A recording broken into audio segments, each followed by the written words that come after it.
Bonsoir à tous, bienvenue dans votre journal. Voici les titres.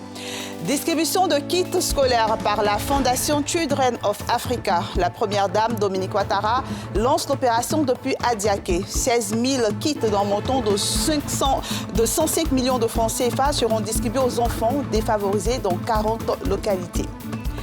Nous reviendrons sur les travaux de construction du plus grand marché d'Afrique de l'Ouest à Bouaké. Retardés par le recasement des commerçants et les restrictions de la Covid-19, les travaux ont repris. Ce marché va coûter 30 milliards de francs CFA. La première pierre a été posée par Emmanuel Macron et Alassane Ouattara en 2019. En football, le COCAN s'imprègne des chantiers en cours à San Pedro avec cette visite de son président sur les chantiers des stades ainsi que les infrastructures hôtelières et sanitaires prévues dans le cadre de la CAN 2023.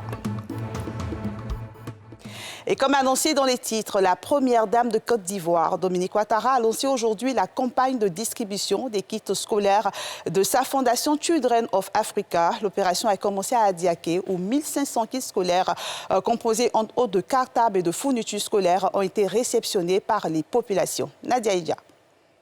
À Adiaké, il est environ 11 heures quand la première dame Dominique Ouattara foule le sol de la ville pour le lancement de la campagne de distribution de kits scolaires. À son arrivée, elle est accueillie par une foule en liesse. 1500 kits scolaires composés de cartables, de fournitures scolaires, de livres de renforcement, ainsi que des vivres et non-vivres, c'est l'essentiel des dons reçus par la ville d'Adiaké. Nous vous disons mille merci de permettre à nos enfants de retrouver et de reprendre le chemin de l'école avec la fourniture nécessaire pour leurs études. Très chère maman Dominique, tu peux compter sur nous. Nous allons bien travailler et être sages pour obtenir de bons résultats durant toute l'année scolaire. Dans l'ensemble, la région du Sud Comoé bénéficiera de 5000 kits scolaires. Ces dons contribueront sans aucun doute à atteindre l'objectif de renforcement du niveau d'excellence de l'école ivoirienne souhaité par la ministre de tutelle.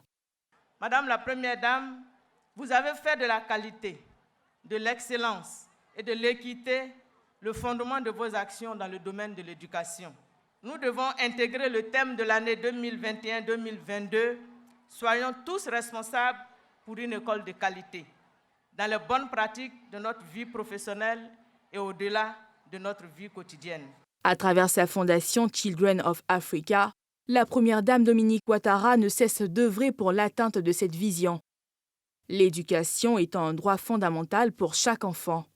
Je voudrais vous transmettre les salutations de mon cher époux, mon chéri, le président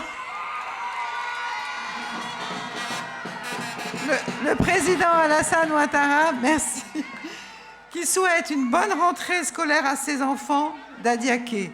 Chers enfants, vous êtes l'avenir de notre pays. Vous êtes l'espoir de vos familles. Continuez d'être sages et de bien travailler à l'école afin de réussir vos études. Ainsi, vous ferez la fierté de vos parents et l'honneur de notre pays. Pour cette rentrée scolaire 2021-2022, ce sont 16 000 kits qui seront distribués aux enfants défavorisés dans 40 localités du pays pour un montant global de 105 millions de francs CFA. Avec 150 000 kits remis depuis sa création et un groupe scolaire d'excellence construit à Abobo, l'ONG Children of Africa entend également, à travers ses actions, sensibiliser à la scolarisation des enfants. Parlons maintenant de la rentrée académique de l'université jésuite du CERAP. Cette cérémonie a été rehaussée par la présence du ministre secrétaire général de la présidence de la République et s'est soumis à une série de questions-réponses avec les étudiants sur son cursus académique et professionnel avant de leur prodiguer quelques conseils. Le reportage de Yeli Traoré et Narouna Zeba. Pour sa rentrée académique 2021-2022, l'université jésuite du CERAP, Centre de recherche et d'action pour la paix, a mis les petits plats dans les grands pour accueillir étudiants et parents. À cette occasion, les responsables de l'université recevaient également un invité de marque en la personne du ministre secrétaire général de la présidence de la République. Nous avons organisé aujourd'hui cette grande cérémonie de rentrée académique parce que nous avons besoin des personnes qui viennent partager leur expérience avec nos étudiants.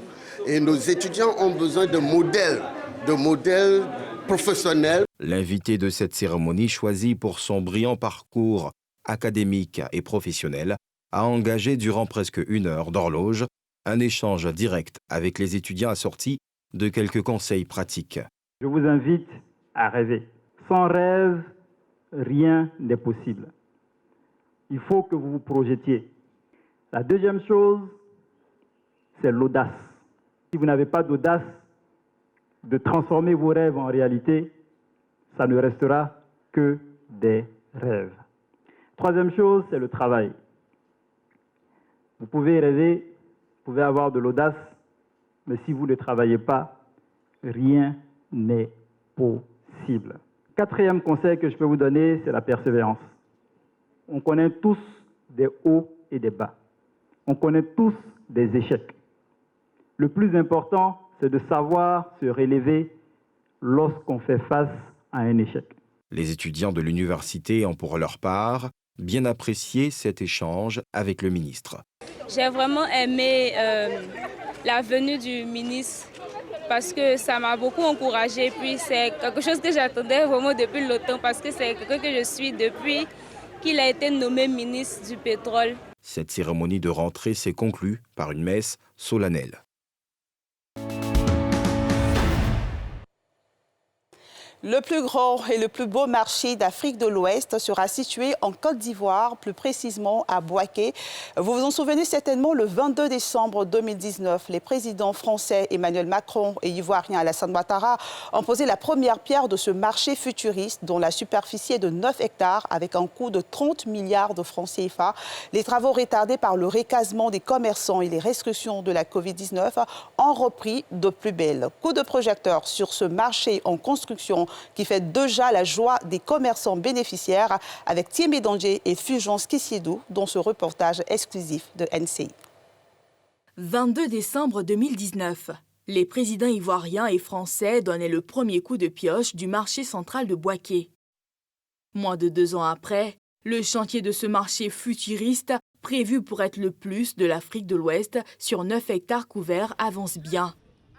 Sur les lieux, la première phase, à savoir le terrassement, est déjà bouclée. Les ouvriers s'affairent désormais au câblage. Ce dimanche, ils sont à la tâche. Les travaux sont suivis de près par la municipalité. Un proche du maire Djibo Nicolas est sur le terrain. Il s'enquiert des nouvelles. Le travail avance. Donc en dehors des terrassements, vous êtes en train de faire le câblage maintenant. D'accord. Là, vous êtes nombreux là, pour faire les tranchées. D'accord, ok. Même dimanche, vous travaillez. Ah, ça, c'est bien. À quelques pas de là, une autre avancée. La pose des pavés. Après les tranchées, les parkings, là, on a commencé les poses des pavés. En tout cas, les pavés sont là. Au milieu du chantier, ces autres ouvriers sont à la manœuvre pour les protèges des caniveaux. Là, au niveau des caniveaux, c'est presque fini. Au niveau des pavés, il n'y a rien à dire. Au niveau des parkings, il n'y a rien à dire.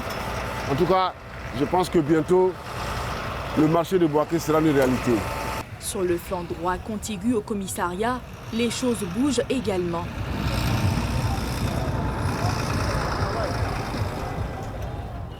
À l'opposé, ces ouvriers s'attellent à réaliser la fosse septique. Délai imparti pour livrer l'infrastructure, 1 mois. Un deadline qu'ils s'engagent à respecter. Pour le moment, c'est les voiles, nous sommes là coulés. Après ça, là, on va faire le croisement. Les délais seront respectés. La raison pour laquelle nous sommes venus travailler dimanche. Si des grandes avancées sont enregistrées, le chantier connaît un niveau d'exécution en deçà des attentes. Un fait imputé à une conjugaison de facteurs. Le fait de déplacer quelques populations du marché, quelques commerçants, tout ça, les négociations ont pris du temps. Il faut tenir compte aussi de cette pandémie, Covid-19, qui nous a privés à un temps donné, à un moment donné, n'est-ce pas, on n'a pas pu travailler. L'horizon, pour autant, n'est pas sombre. Pour preuve, la mairie vient de lancer le processus d'acquisition des 8000 places dans 5000 boutiques et 6 à 25 mètres carrés et 3000 tables et carreaux des 5 blocs commerciaux. Nous nous rendons compte que les travaux avancent. Nous veillons à ce que ce marché soit une réalité, de sorte que la population de Bouaké fasse confiance encore aux politiques. En tout cas, ce qui est sûr, le président de la République a dit, a fait. C'est-à-dire entre le dire et le faire, il y a eu une parfaite harmonie. En attendant la phase 2, celle des grosses œuvres, les bénéficiaires s'en réjouissent. Le marché a commencé, on attend quand ça va finir, on va rentrer dedans, on espère qu'on va vendre, on va avoir beaucoup d'argent. On remercie le président, tout ce qu'il fait pour nous, surtout pour ces marchés. D'un coût de 30 milliards de francs CFA, la construction du grand marché de la ville sur les ruines de l'ancien, réduit en cendres en février 2018, doit être bouclée et livrée en mai 2022. Des ministres de la CEDEAO en charge des questions d'agriculture et de ressources animales réunis à Abidjan depuis hier ont adopté la création d'un fonds d'urgence régional dédié à la prévention et au contrôle des maladies animales transfrontalières, des zoonoses dans la région. 12 pays sur les 15 pays de la CEDEAO ont participé en présentiel à cette rencontre, ainsi que des représentants des institutions internationales et régionales. On en parle avec Salif Yalikoui et Mathieu Rambadé. Les ministres en charge de l'élevage et des ressources halieutiques de la Communauté économique des États de l'Afrique de l'Ouest ont adopté mardi, au terme de 48 heures de travaux à Abidjan, un règlement portant création d'un fonds d'urgence régional dédié à la prévention et au contrôle des maladies animales transfrontalières et des zoonoses dans la région. Ils ont adopté les 2 règlements relatifs d'une part au mécanisme régional pour la prévention et le contrôle des maladies animales transfrontalières et des zoonoses en Afrique de l'Ouest, et d'autre part la création d'un guichet au sein du Fonds régional de l'agriculture et de l'alimentation déjà domicilié à la BIDC. À cette occasion, le ministre ivoirien des Ressources halieutiques a rassuré les populations ivoiriennes quant à la consommation des volailles après l'épisode des foyers de grippe aviaire découverts récemment dans la zone de Grand Bassam. Cette forte et rapide réaction du gouvernement ivoirien a permis de circonscrire la maladie dans ce département et préserver le reste du cheptel. En termes de circonscription, globalement, il faut retenir que c'est autant les poulets viables que les œufs qui sont entièrement détruits. Des mesures complémentaires ont été prises pour préserver le grand district d'Abidjan, pour prévenir quelques propagations possibles en dehors du département de Grand Bassam et la contamination du reste du pays. Ce sont près de 973 millions de francs CFA qui ont été adoptés par le gouvernement pour pouvoir préserver les 50 000 emplois directs du secteur et les 250 milliards de francs CFA de chiffre d'affaires générés par ce secteur. Le poulet ivoirien est consommable. 12 pays sur les 15 de l'organisation ouest-africaine ont participé en présentiel, ainsi que des représentants des institutions internationales et régionales à ces assises d'Abidjan.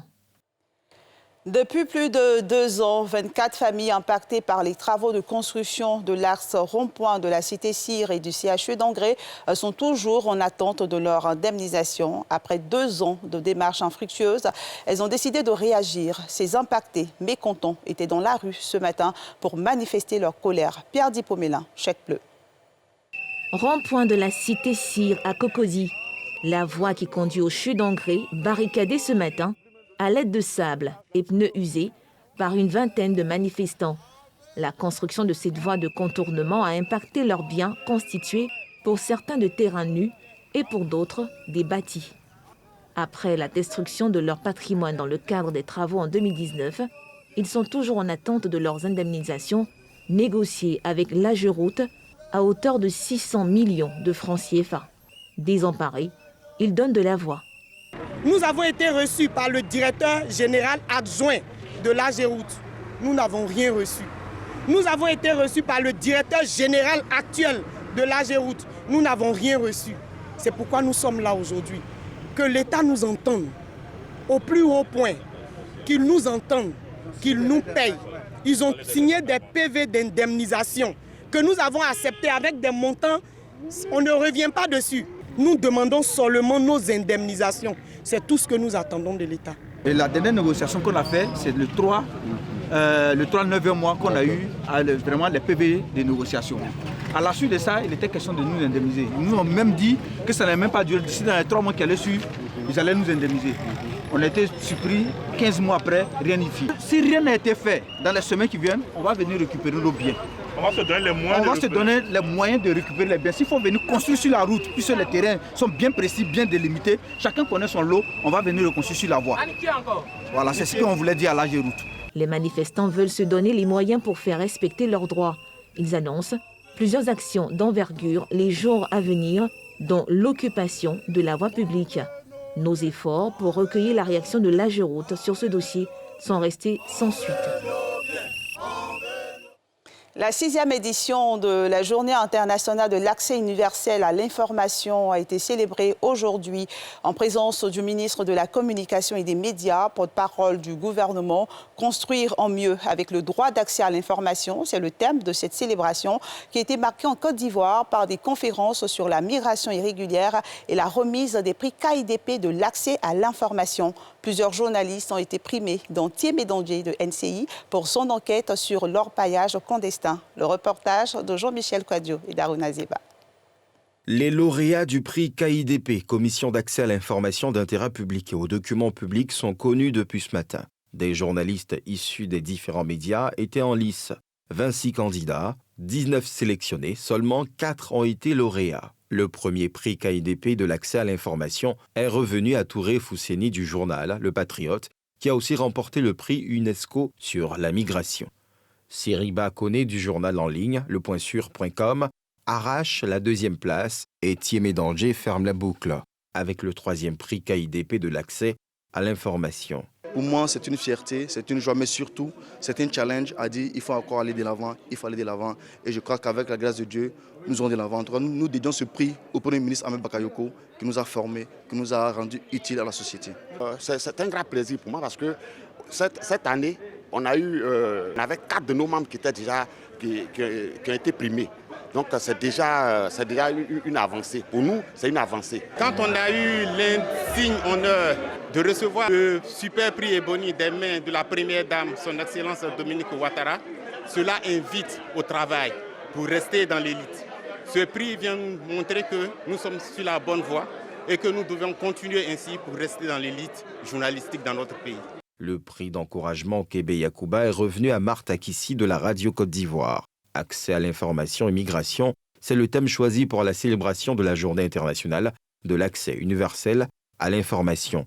Le libre accès des populations à l'information et aux documents publics est l'une des libertés fondamentales qui constitue aujourd'hui un indicateur transversal que les agences internationales de notation prennent en compte dans l'évaluation de la gouvernance des États et des politiques publiques. L'UNESCO a proclamé le 28 septembre de chaque année Journée internationale de l'accès universel à l'information afin de faire prendre conscience au gouvernement et aux autres décideurs de l'importance de ce droit transversal et fondamental, tant dans l'avènement d'une société du savoir, participative et inclusive, que dans la pérennisation d'un état de droit où la libre circulation des idées par le mot et l'image est effective. La KIDP est chargée de veiller au respect du droit des personnes d'accéder à l'information et aux documents publics. Du sport dans ce journal avec cette visite du comité d'organisation de la Coupe d'Afrique des Nations 2023 à San Pedro, conduite par le ministre Amicha François, président du COCAN. La délégation a visité les chantiers des stades ainsi que les autres infrastructures hôtelières et sanitaires de la ville de San Pedro. Les cités CAN, il faut le rappeler, sont au nombre de 3, notamment Bouaké, Korogo et San Pedro. Salif Dialekwe.